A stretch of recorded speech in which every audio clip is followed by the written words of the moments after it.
Hello. Hello mga loads, mag-assemble tayo ng PCP. Bubuin natin to. Ito yung telescope.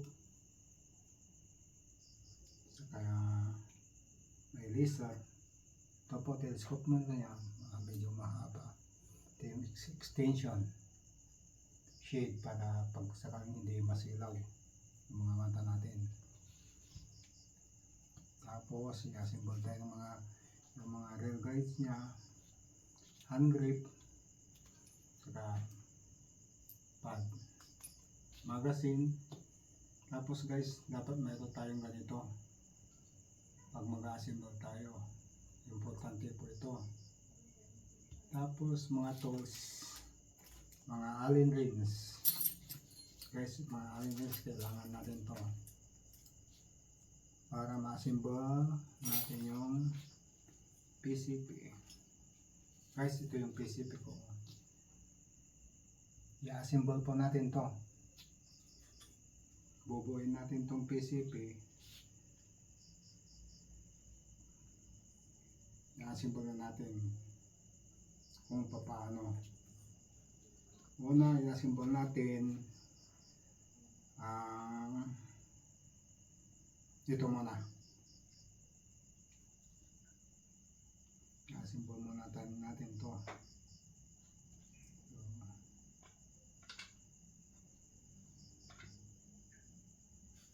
Pasok natin dito.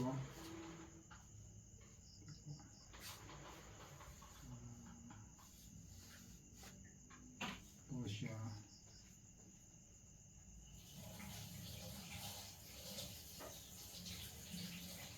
Tingnan nyo guys yung inlet valve nya saka yung gauge ng regulator para dapat yung gauge ng regulator tatama siya dito kasi pag baliktad po siya pwede naman kaya lang sasabit. So suot natin muna ito saan natin assemble. So guys, isa-isahin natin kung paano i-assemble ito. Ito yung takip ng inlet valve, quick release. Sabi nila quick release, ito yung pagkanan natin ng hangin makarga ng tangke.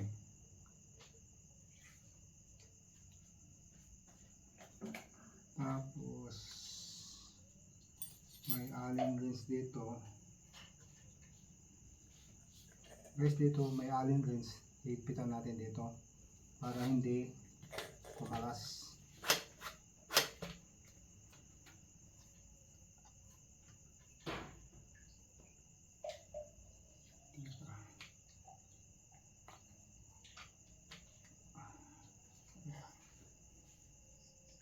May di siyang maliit na allen rings guys.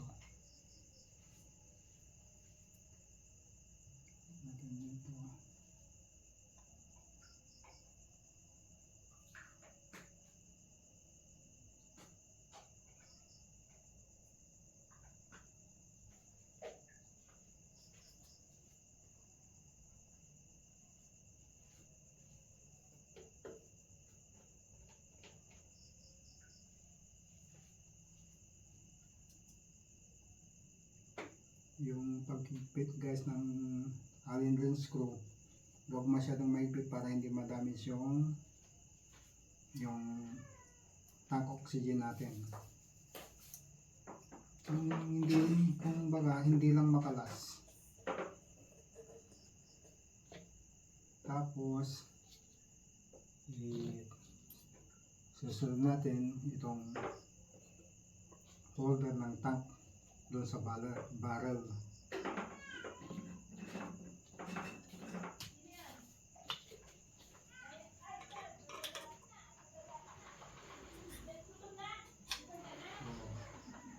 Guys, importante din dito guys yung support, yung ito na ilagay natin dito kasi ito ang mag-hold, magme-maintain ng balance sa barrel sa katangke. Yun. Tapos ano natin ng Allen wrench ulit.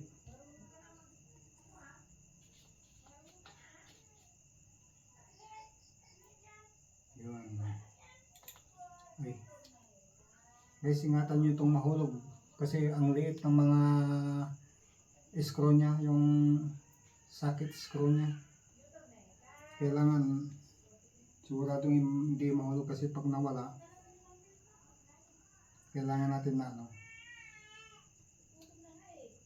Yung pag-ipit guys, hindi masyadong hindi masyadong totally as in mahigpit na mahigpit. Kasi baka maluslit din eh.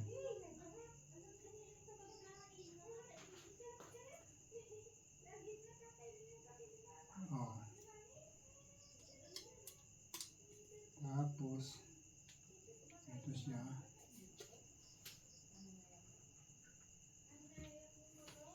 Gaya ng nasabi ko guys, i-assemble natin to para makita nyo din.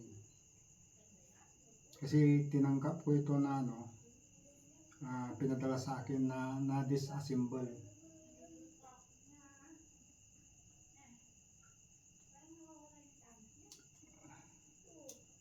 Oops. Oh. Guys, medyo pumuporma na. Oh. Tapos sunod natin ano pa? Ito, hand grip. Yung hand grip niya lagyan natin. Ano ba? Ito pa siya. Ito.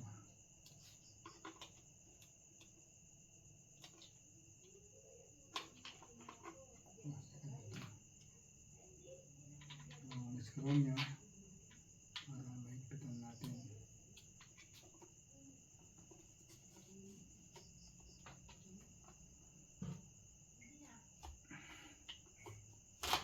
Yun. Tapos higpitan natin yung Allen wrench. Kailangan yung malaki. Guys, dapat meron kayong mga Allen wrench para magagamit nyo sa mga pagbaklas, pag-assemble.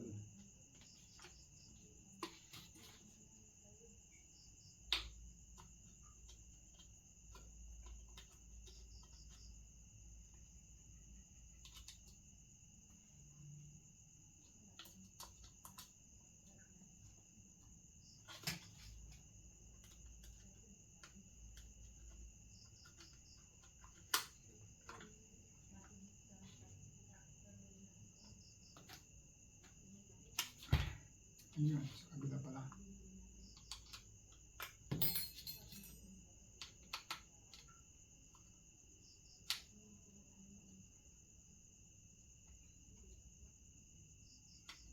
Dahan-dahan lang guys yung pagigpit para hindi malos-slide yung mga Allen wrench.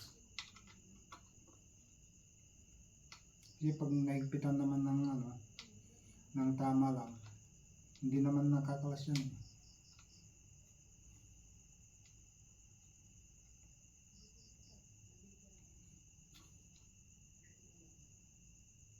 Yun. Tapos ito. Guys, unti-unti na natin ma-assemble.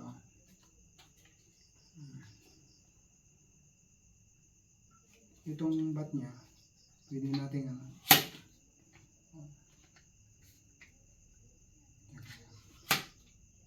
ito yung ito ang adjuster tuning. Kung gusto mong palakasin, pahigpit. Kung gusto mong painaan yung hangin, paluwag. Tapos isunod natin nilagay ito yung tripod niya. Lalagay natin. So, paharap ito guys para pagkuhan mag-stand siya. pasok natin. Kaya lang ito.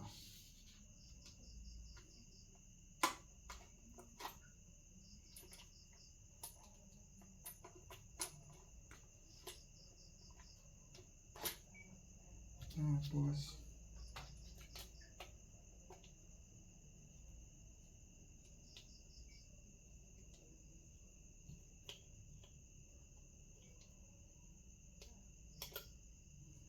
tingnan natin kung babagay siya.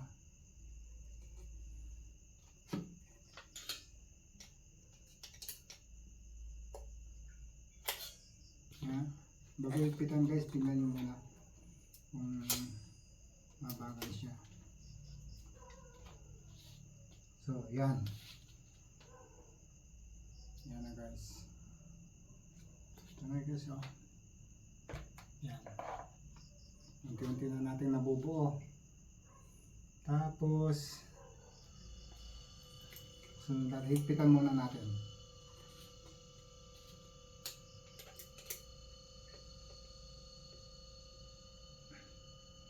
Yan.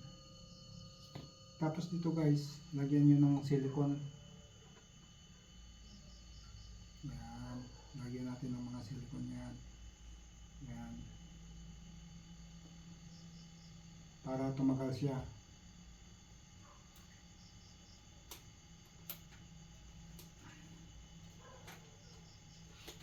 Yan. Gwapo na.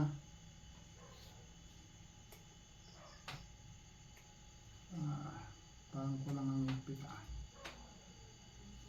Ipitan pa natin.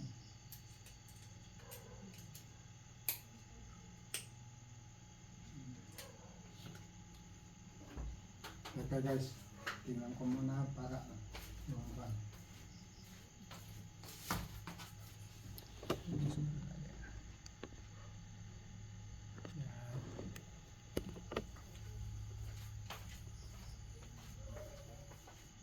Ang daming guwapo na guys, oh. Ito yung cut niya. Pag magkakasakay po dito. Tapos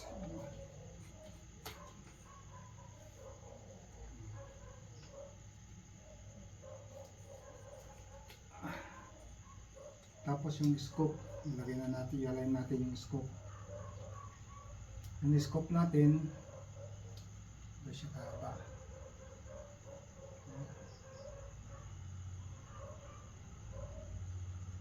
PEC yung scope natin, kasama sa ano niya.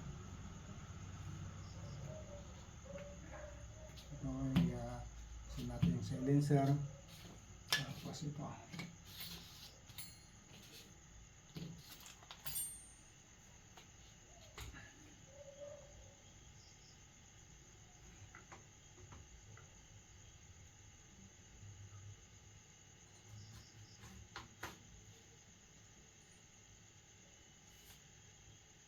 Yes, so, yan.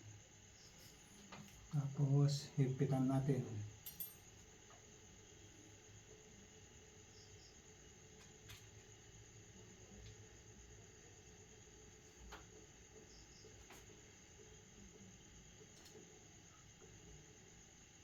Kasi sa dami ng trabaho guys, hindi ko maharap, ngayon ko lang harap na i-assemble ito mula nang dumating. Tapos pag na-assemble natin ngayon, gagawin ko rin ng content kung paano i-align yung scope para matesting natin.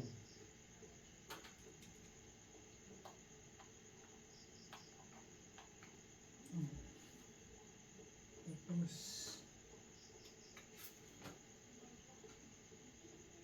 guys, bago nyo i-testing ito, kasi humingi din ako ng mga tips sa mga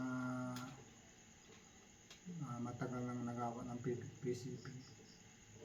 Dapat situate na yung mga tornilyo niya o mga allen wrench niya, mahigpit na bago tayo mag-test buy.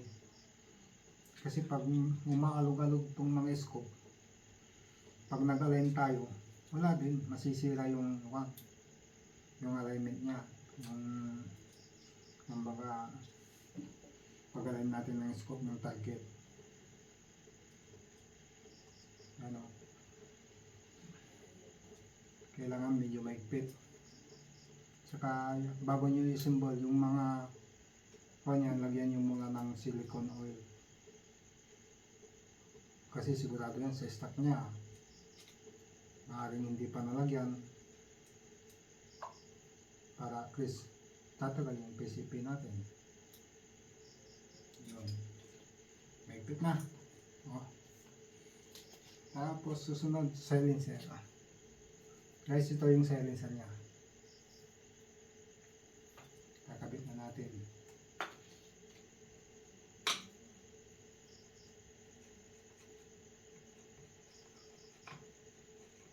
Ito naman sa silencer, lagyan natin ng konting ano. Para yung sa thread nya dito, tumagal siya. Lagyan natin silicone oil. Para tumagal yung thread ng silencer. Yan. Para pag binakwas natin, sa kapagbalik, hindi masyadong makaspang.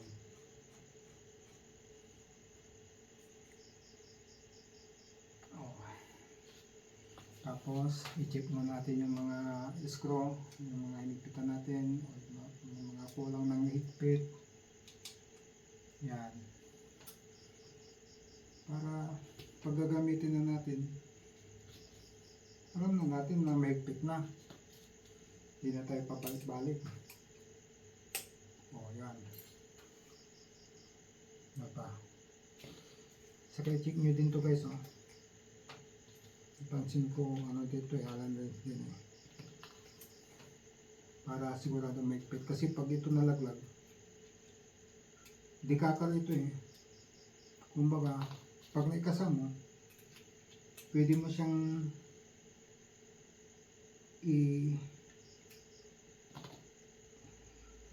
kumbaga i-release mo yung pag naikasa mo siya, kung mo siyang hindi putok, ikakat mo, hindi kakar mo.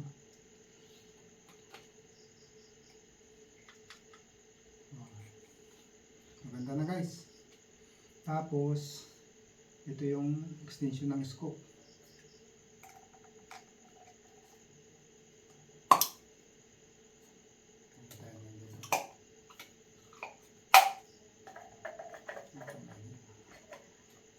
Para makita natin yung pagbabago.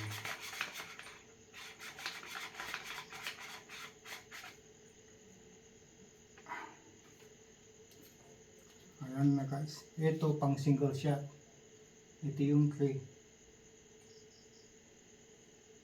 Pag gagawa tayo ng content nito, saka ito, magazine, kung paano siya mag-function. Ito kasama dito.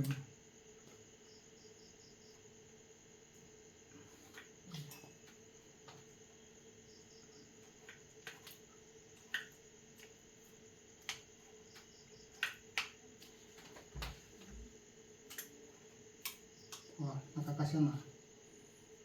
Pasok natin dito.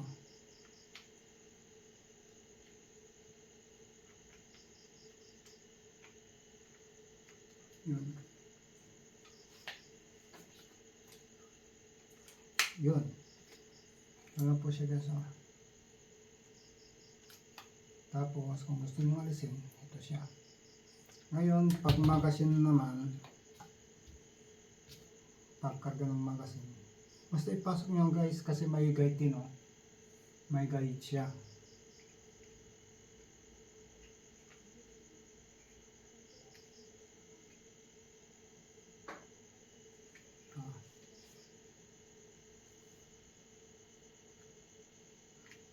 May pit, bago pa kasi.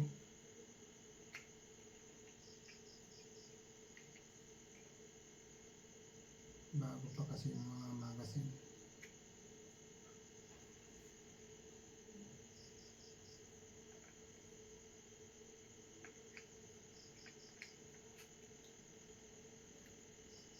Yun. Marka na siya guys. kumbaga nasimbol na natin yung PC pin natin. Ito na po yung kinalabasan.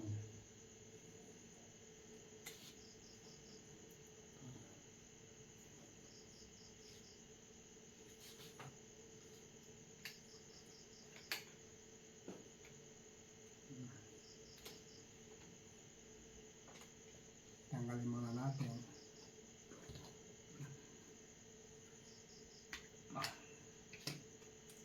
Ito yung sinasabi ko guys. Kung ayaw mong paputikin, hawakan mo dito, hilahin mo dito, ito, hilahin mo. Tapos kalabitin mo yung trigger. Tapos, sabay. Wala na. Hindi na siya puputok.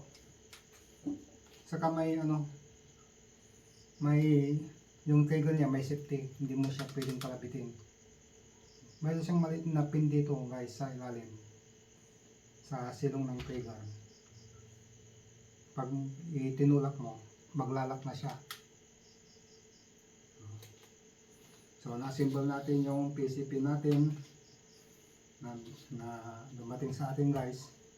Ito na yung kabuuan. Inom muna ako ng tubig.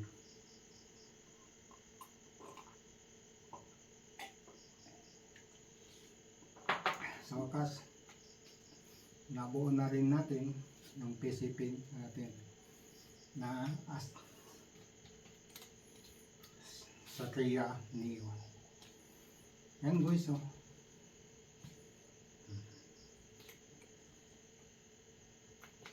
basta huwag yung kakalimutan, may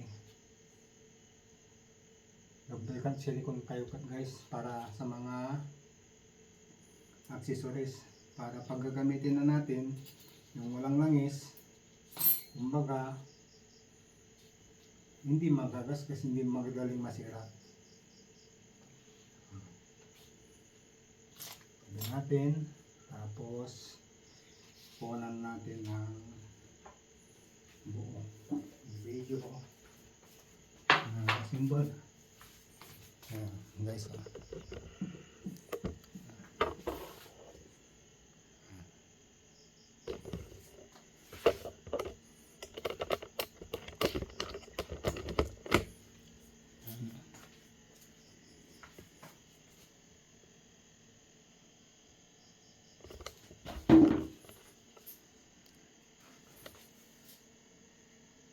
yan kung gaano siya kaganda guys.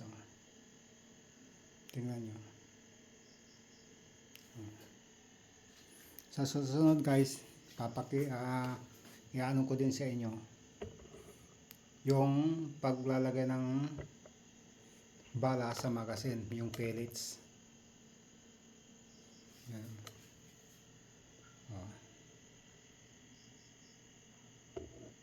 Yan. Tapos yung pag-align ng scope, yung shot,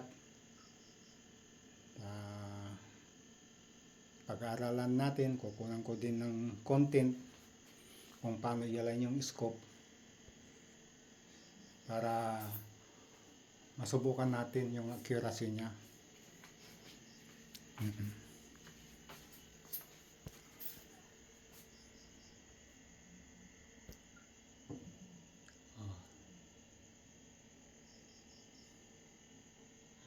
Tapos ipahiga natin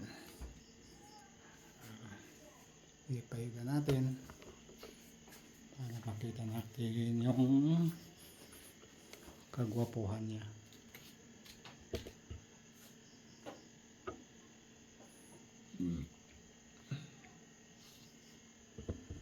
Yan.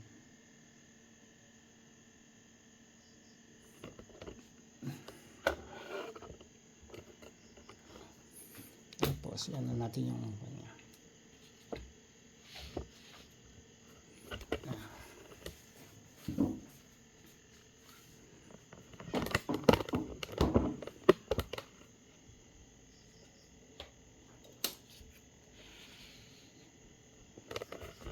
Yan guys,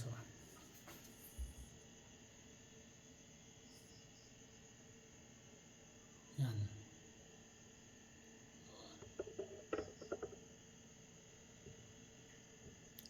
Hanggang dito na lang guys. Sa susunod na content, i-vlog natin kung paano i-assemble yung scope, yung target niya. Saka yung range niya, yung accuracy ng range niya. So, dito na lang guys. So, ulitin po, huwag niyong kakalimutan na mag-subscribe at mag-like. Maraming salamat po and God bless.